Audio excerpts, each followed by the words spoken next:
Sisi watu wa Narok, kama nikiongea kwa niaba ya Wamasai na watu wa Narok kwa jumla,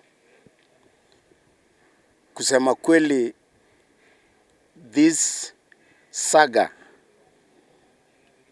ambaye inahusu impeachment ya Gachagua ni kitu ambaye sisi tunasema is uncalled for, is unwarranted, and we did not need to be treated to this kind of drama.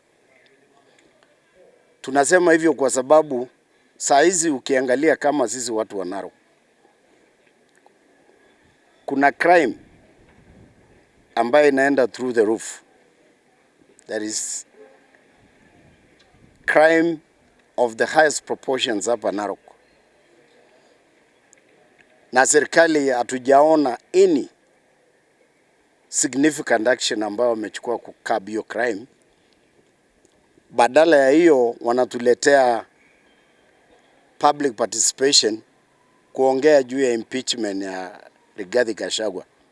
Kitu niliambiwa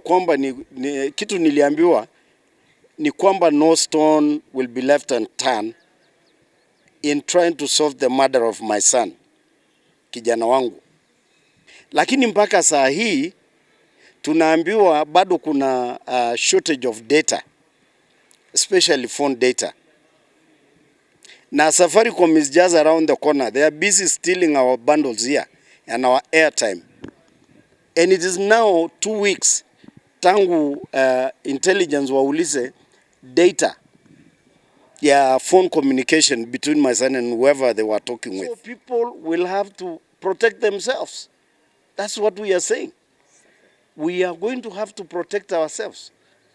Watu wa Narok will have to protect themselves. Kwa majina ni Professor Meitamei Ololdapash. Mimi ni mkazi wa Narok. Naishi hapa Narok County. Na ningependa tu niseme mambo machache kuhusu yale yanayoendelea regarding Deputy President Rigathi Gachagua's impeachment. Sisi watu wa Narok, kama nikiongea kwa niaba ya Wamasai na watu wa Narok kwa jumla, kusema kweli, this saga ambaye inahusu impeachment ya Gachagua ni kitu ambaye sisi tunasema is uncalled for, is unwarranted, and we did not need to be treated to this kind of drama. Tunasema hivyo kwa sababu saa hizi ukiangalia kama sisi watu wa Narok, kuna crime ambaye inaenda through the roof. There is crime of the highest proportions hapa Narok. Na serikali hatujaona any significant action ambayo wamechukua kukab hiyo crime. Badala ya hiyo wanatuletea public participation kuongea juu ya impeachment ya Rigathi Gachagua. Hila tunajua kwamba this is just the normal Kenyan politics ambaye inaendeshwa na members of parliament whom we don't see on the ground, members of parliament who spend a lot of time stealing from the public coffers. Na badala ya hii pesa saa hizi ambao wanatumia kufanya public participation kupigana na crime na kusupport farmers and to create employment opportunities for our millions of young people who are jobless. Badala ya kuleta maji kwa county kama hii ambayo iko na kiu sana, badala ya kupromote healthcare and healthcare access, tunaletewa drama ya siasa usiku na mchana. Sisi hapa Narok shida zetu ni mingi sana. Hiyo pesa ambayo wametumia leo wangetumia kwa hizo vitu ambaye nimesema. Jambo la pili, wengi ambao waliweza kuja, nafikiria tumeona kwamba wengi na sisi zote tunakataa kabisa na wasiende kudanganyana kusema Narok imesupport impeachment ya 𝐏𝐏𝐬. We do not support this process even a bit.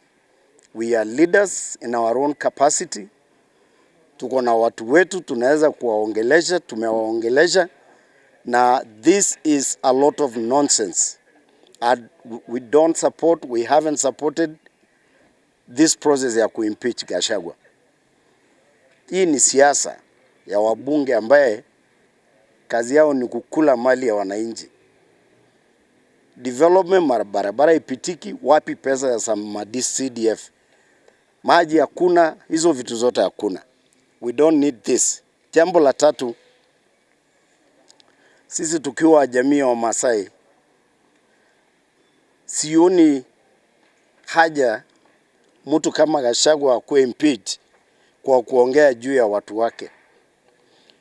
Mara mingi sana sisi wa Masai hapa tunalalamika kwamba tunanyanyaswa, kwamba system ina facilitate uizi wa mashamba wa Masai, kwamba system haipei wa Masai nafasi ya employment, nafasi ya hata loans. As a Masai person huwezi hata kuaccess loan hapa, na ni hapa ndio kwetu.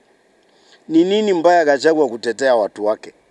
Ni nini mbaya 𝐏𝐏𝐬 kuongea juu ya watu wake wa Mount Kenya?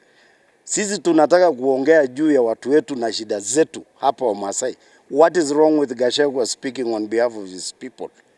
Hiyo sio kitu ambaye imetosha mtu yeyote kuwa impeached, because he's elected or he's from that region and is a member of that community, whether you like it or not. Hakuna vile 𝐏𝐏𝐬 atakuwa Masai ama Mkalenjin ama nini. He remains a Kikuyu. Na as a matter of fact, he's just holding a position. Na kusema kwamba watu wa Mount Kenya wasinyanyaswe, wasifinywe, wasiibiwe, wasikuwe marginalized, ambaye hata sisi wa Masai sisi from our position. Mimi naona watu wa Mount Kenya wanaanza kuwa marginalized. What is wrong with 𝐏𝐏𝐬 speaking for his people? I like speaking about issues facing my people. And so personally, I resonate very well with what 𝐏𝐏𝐬 is saying about his own people. Na hiyo sio kitu ambaye imetosha mtu yote kuwa impeached. Kutaja jina ya community yake is not a crime. Tumeona viongozi from every corner of this country, from coast to North Rift to Kisii to Lowland, kila mtu anaongea juu ya kabila yake na community yake na interest ya community yake. So for me hiyo haitoshi, watafute kitu ingine. Hiyo mambo ingine wanasema amebang the tables juu na nini, we don't know that for a fact as a people. Lakini is that enough to change the whole political landscape, the whole leadership of this country? Realignment kwa sababu ya kitu kama hiyo. Mimi naona hii kuna mchezo. Ya mwisho kabisa, ningependa kusema hivi,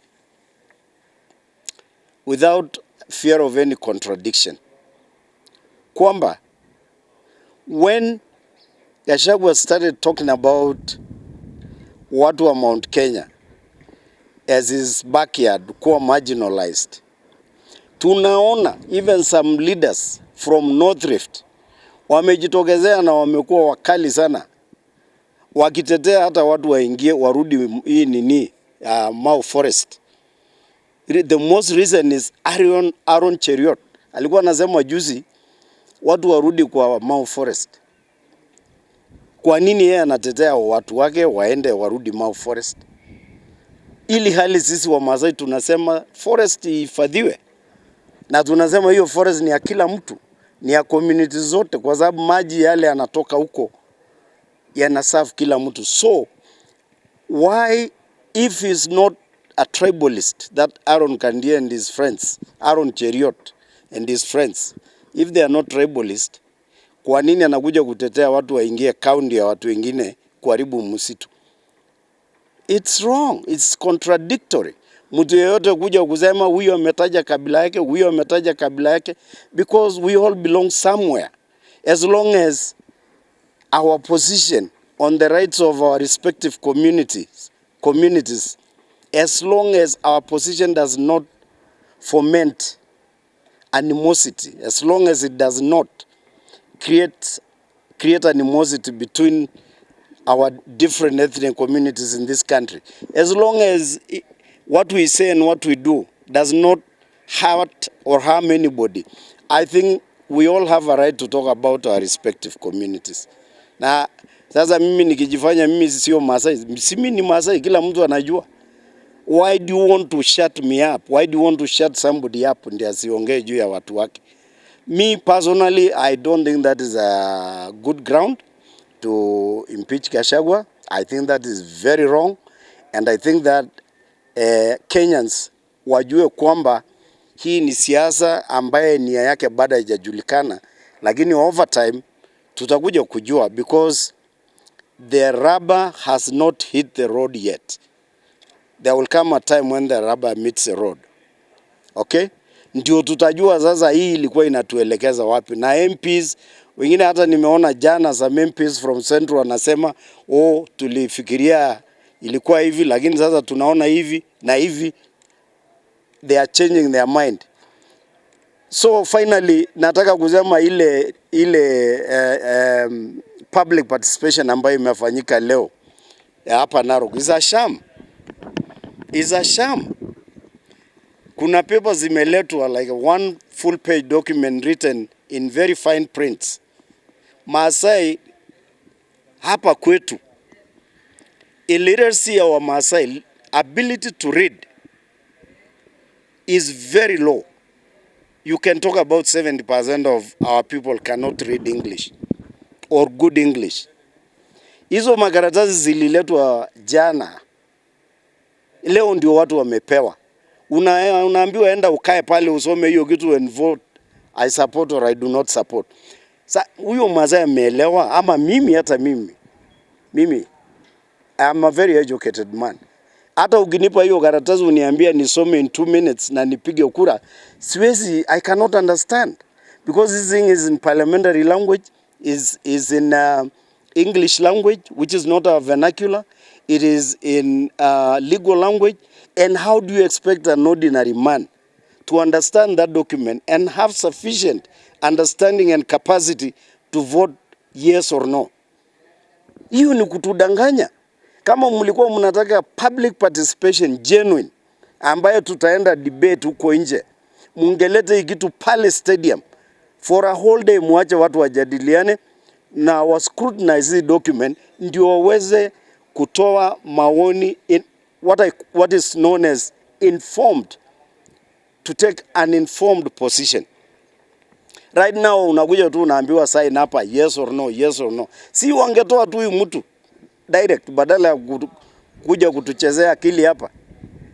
This document, anybody can tell you, no, you cannot understand this document just as a layman. It's not translated in Maasai language ambayo mtu wa hapa anaweza elewa.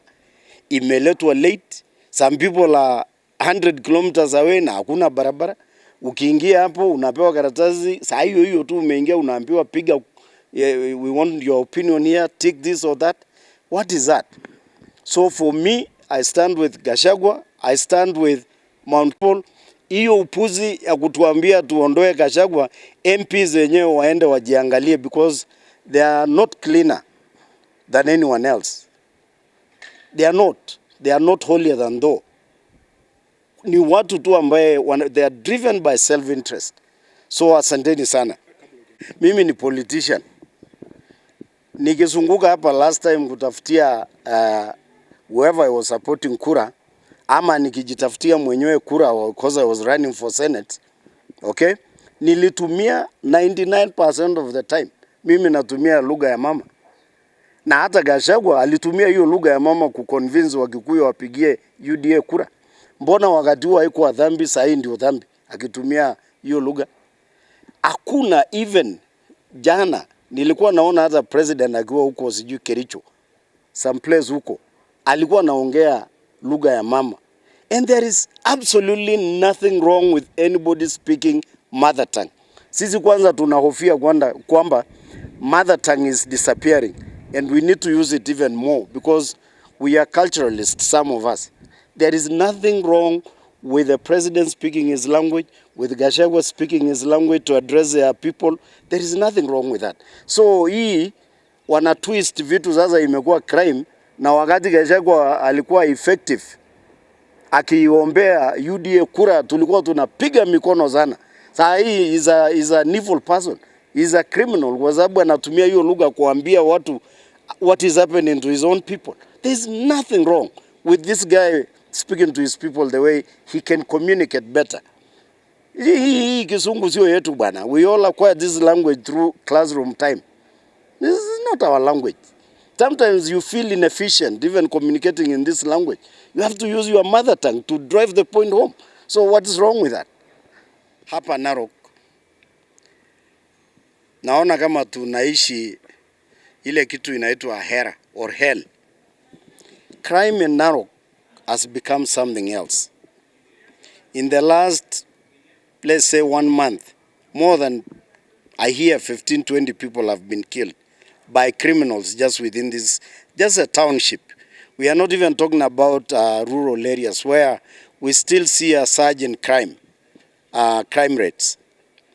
Na tunauliza kwamba serikali ambayo iko hapa Narok, what are they doing? What have they been doing? Because jana mimi nilikuwa nimekutana na viongozi hapa wa county administration, na kitu niliambiwa ni kwamba no stone will be left unturned in trying to solve the murder of my son, kijana wangu, one of my sons. Lakini mpaka saa hii tunaambiwa bado kuna shortage of data, especially phone data. Na Safaricom is just around the corner. They are busy stealing our bundles here and our airtime. And it is now 2 weeks tangu intelligence waulize data ya phone communication between my son and whoever they were talking with. Mpaka saa hii hiyo data ijapatikana. Safaricom is so busy strategizing how they will steal airtime, how they will steal bundles from people. But when you ask for critical information kama hiyo, ambayo inaweza kusaidia authorities to solve crime, to track down criminals, inachukua mwezi kuja kupeana information kama hiyo. What is hard? This system, this information is in the system, is in the database. Na hiyo kitu sio kitu ambayo inaweza chukua mwezi, inaweza chukua wiki mbili. Our criminals wameshikwa in respect of my son's murder. Wataenda kotini Monday. Na huyo judge ataenda kuangalia ni information gani mpya director of public prosecution amepata. Kama hakuna, he is going to give those, he will have no option but to go give those people a bond ndio watoke. Na hao watu tunajua they are vagrants. Wakitoka hapa utasikia wako Dar es Salaam. Watu wametoroka, wamecommit crime, wametoroka kwa sababu ya inefficiency ya Safaricom. Saa hizi I have been told Safaricom is holding crucial data to solving that murder case, that murder investigation or problem. Mpaka saa hii we are still waiting. 14 days later, Safaricom. And it just goes to tell you how some of these corporations are treating the lives of Kenyans, violating our rights in more than one way. Kwa njia nyingi ambayo hata ordinary people hawaelewi. Because when you participate in a process ambayo ina deny mtu mwingine justice in the end, you are just as complacent as those who are not trying to solve that murder. Hiyo ni mbaya zaidi. Na ningependa tu niulize serikali, they must do something about fighting crime. Safaricom would have been an ideal partner in this process, but Safaricom is too preoccupied with theft ya bundles na nini za watu. Safaricom does not see names as tied to any human being. Wanaona tu figures na money ile inaingia huko. They are insensitive to the sufferings of Kenyans. So I'm asking the authorities to make sure hiyo data imepatikana na ipatikana haraka, ndio watu wasije kuachiliwa watoroke. Na hao watu wakipewa bond, I can 100% sure tell you, hao watu you'll never see them again. Even if it is cash bail or whatever, they will disappear. Because these are people who are just migrating through places. They are here today, the next day they are killing people in Nairobi, the other day they are some other place. And so, our watu wakitoroka, we shall blame Safaricom for not supporting the investigations.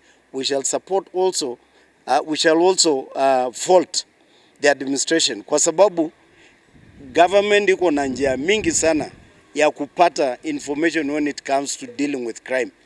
Na hawajatumia hiyo whatever authority and power they have kuchukua hiyo information by all means from Safaricom. So sisi hatuwezi kuambiwa kwamba hapa Narok there is a strong indication that crime is being solved.